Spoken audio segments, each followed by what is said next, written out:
থেকে মাছের ডিম দেখলে আর নাক ছিটকাবেন না। আজকে এমন একটা রেসিপি বানাবো যেটা খেলে চুলা থাকা অবস্থায় আপনার রান্না শেষ হয়ে যাবে, ভাত দিয়ে খাওয়ার আর সুযোগই থাকবে না।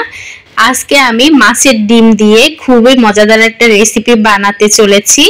এটা বানানোর সময় প্রথমে আমি ভাবছিলাম কেমন না কেমন হয়, পরবর্তীতে যখন দেখলাম খুবই মজা হয়েছে, ভাবলাম আপনাদের মাঝেও শেয়ার করি। আমি এখানে পাঙ্গাস মাছের ডিম নিয়ে নিয়েছি। মাছের ডিমটা দেখার পর আমারও একটু রাগ হয়েছিল, কিন্তু এটা বানানোর পর সেই রাগ একবার উদা হয়ে গেছে। প্রথমে আমি একটা পাতিল বসিয়ে দিলাম চুলায়, তারপর পানিতে একটু হলুদ আর লবণ আর মাছের ডিমটা ভালো করে ধুয়ে একটু সেদ্ধ করে নিব। অবশ্যই এক টুকরো লেবু দিয়ে দিবেন, লেবুটা হচ্ছে গন্ধটা দূর করবে। তো এখন আমি এগুলোকে ভালো করে সেদ্ধ করে নিব। মাছের ডিমটা সেদ্ধ করে একটা ছাঁকনির সাহায্যে তুলে পানিটা ঝরিয়ে আমি একটা ছুরির সাহায্যে মাঝখান দিয়ে কেটে ছোট ছোট টুকরো করে নিব। আমি মাছের ডিমটাকে একেবারে ভালো করে সেদ্ধ করে নিই, আপনারা চাইলে ভালো করে পানিটা শুকিয়ে সেদ্ধ করে নিতে পারেন। এভাবে সেদ্ধ করে নিয়েছি। এখন হচ্ছে যখন এটাকে ফ্রাই করব তখন একদম ঠিকঠাক হয়ে যাবে। অন্যদিকে ফ্রাই প্যানে তেল গরম করে মাছের ডিমটাকে এখন আমি ভেজে নিব। সুন্দর মতো এই পিঠ ওই পিঠ ভালো করে কয়েক মিনিটের মতো করে ভেজে নিব। ভেজে নেওয়ার সময় একটু খেয়াল রাখবেন, গায়ের মধ্যে তেলে ছিটকে আসতে পারে। তো এখন এগুলোকে ভালো করে ভেজে একটা চামচের সাহায্যে এক সাইডে উঠিয়ে রেখে দিলাম। এই পাইপ্যানের মধ্যে আরেকটু তেল দিয়ে দিবেন, দিয়ে এখানে দিয়ে দিব একটু বেশি করে পেঁয়াজ কুচি, দিয়ে দিব এখানে শুকনো মরিচ। এই দুইটা একটু ভালো করে ভেজে নিব কালার পরিবর্তন হওয়া পর্যন্ত। স্বাদ মতো একটু লবণ দিয়ে দিবেন এখানে, তাহলে পেঁয়াজটা খুব তাড়াতাড়ি নরম হয়ে যাবে।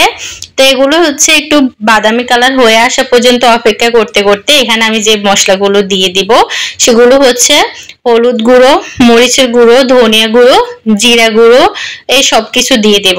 এখন এগুলো দিয়ে ভালো করে এই তেলের মধ্যে কিছুটা সময় আবার নেড়ে ছেড়ে নিব। নেড়ে ছাড়ার পর এখানে দিয়ে দিব আমি টমেটো কুচি আর হচ্ছে কাঁচামরিচ। কাঁচামরিচটা অবশ্যই দিবেন, ফ্লেভারটা ভালো আসবে। আর আপনারা যদি ঝাল খেতে পছন্দ করেন অবশ্যই ঝালের পরিমাণটা একটু বেশি দিবেন। আর দিয়ে দিব এখানে খুবই প্রয়োজনীয় একটা জিনিস, সেটা হচ্ছে টমেটো সস। আপনারা এই সস না দিলে টমেটোটাকে একটু পেস্ট করে দিয়ে দিতে পারেন। তারপর একটু পানি দিয়ে মশলাটা ভালো করে কষিয়ে নিচ্ছি। তেলটা যখনই উপরে উঠে এসেছে ঠিক তখনই আমি ওই যে ফ্রাই করা যে ডিমটা আছে সেটা দিয়ে দিলাম। এখন ভালো করে মাছের ডিমটাকে আমি সুন্দর মতো কষিয়ে নিব এই মশলাটার সাথে। যখনই এগুলো ভালো করে কষানো হয়ে যাবে, মানে পানিটা শুকিয়ে যাবে, তেলটা উঠে উঠে আসবে, ঠিক তখনই আমি এর মধ্যে দিয়ে দিব আবারও কিছুটা জিরা গুঁড়া।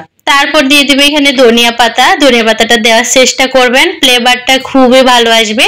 খেতে তো এমনি মজা হয়েছে, আর একটু বেশি হবে। তো এখন ভালো করে আবারও নেড়ে ছেড়ে দিচ্ছি। দেখতে পাচ্ছেন একদম পানি ভাব নাই, তেল তেল ভাব উঠে এসেছে।